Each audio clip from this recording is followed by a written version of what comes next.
unaware. I had been doing this for so long, it had become such a part of me that I didn't even realize that it was there. I thought that everything that went through my head was me telling me what was up or what was going on. I didn't know that there was another perspective that I could take. There was another option on looking at things until I started really applying these principles. And I really signed up for 100% responsibility. I started consciously letting go of blaming, justifying, and complaining. And it's still something that I really started to do now in my life. And I can tell you, it's a bitter, bitter pill to swallow. That you are the one that's responsible for all of your suffering, that I am the one that's responsible for all my suffering. It's really bitter pill to swallow. It's like, oh, I thought I was pretty dang cool. And then you have to work at it. It's like, oh, that's hard work. It is, but I tell you, it's the most liberating thing that I've ever done for myself. Because as long as it's my husband's fault, as long as it's my mom's fault, as long as it's my dad's fault, which my parents are awesome, so I always kind of giggle whenever I use them as a reference. But I know a lot of people don't have the relationship with their parents that I have, so I know a lot of times there's a lot of heartache there. As long as it's everybody else's fault, I have no choice in what happens to me. But if it's my fault, if it's in my power, if it's my doing, if I'm the one that's hitting myself in the head with the hammer, I can stop doing that. So when I shifted my life from living this mode right here, this was a world of have-tos, got-tos, should-dos, can't-dos. Woulda, coulda, shouldas. That's where I operated here. This was a bunch of rules. Have to eat good, cannot eat bad. Have to eat this, cannot eat that. Have to work out, can't work out. Don't touch that, gotta touch that. Doesn't matter what you're in the mood for, this is the way that it is.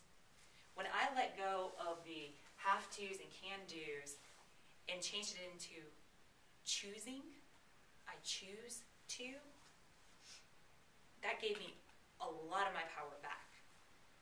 And just letting go of that, I have to operate this way or cannot do these things, it really opened up my choices. When I realized that I am where I am due to the choices that I make, and that the choices that I make, 90% of which are unconscious, are based on my habits. I can change my habits. That kind of gave me some power. It gave me a little bit more choice in the situation. It gave me a little bit more control and a little bit more options. Again, just shifting the perspective, opening up more options, and allowing different choices. So then it was like kind of exciting. It was like, well, now, I want to feel good. I want to be in love with myself. I want to be happy. I want to be free of all this drama that can happen around me. I want to be free of the struggle. Because I have myself pretty well conditioned that I can get by. I'm a tough chick. You throw it at me, I can take it, I can handle it, I can deal with it. Even if I have to kind of compromise a little bit, I can deal with it. I'll take on the extra load. I can handle it. You need some help. You need some assistance. Let me do it for you. I can handle it, and I can deal with it, and I can get by. I don't have to have a lot of money, because money doesn't buy happiness. I had a really, really, really fantastic childhood growing up, a lot of fun, and we had very little money.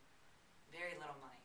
So I did not grow up with the belief system that you had to have money to be happy. So I was fine, paycheck to paycheck, not a big deal. Working for the rest of my life, okay. Mortgage forever, yeah.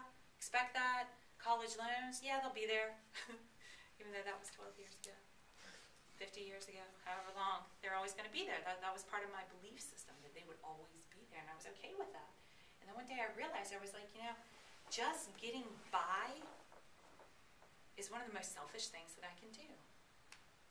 Just getting by creates a world that only caters to me.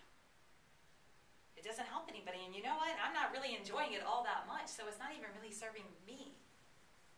But if I do the things that I'm uncomfortable doing, and I allow myself to kind of stretch and grow and become more and have more, then I'm going to have more to give to other people. Then I'm going to have more that I can help out with. And then I kind of got this bigger perspective of beyond myself. And once I kind of got a little taste of that, I couldn't let it go. So the start of this year, I decided that I was going to live my life by these new rules. I decided that this is January 1st, 2010. I'm not one to make New Year's resolutions and that sort of thing.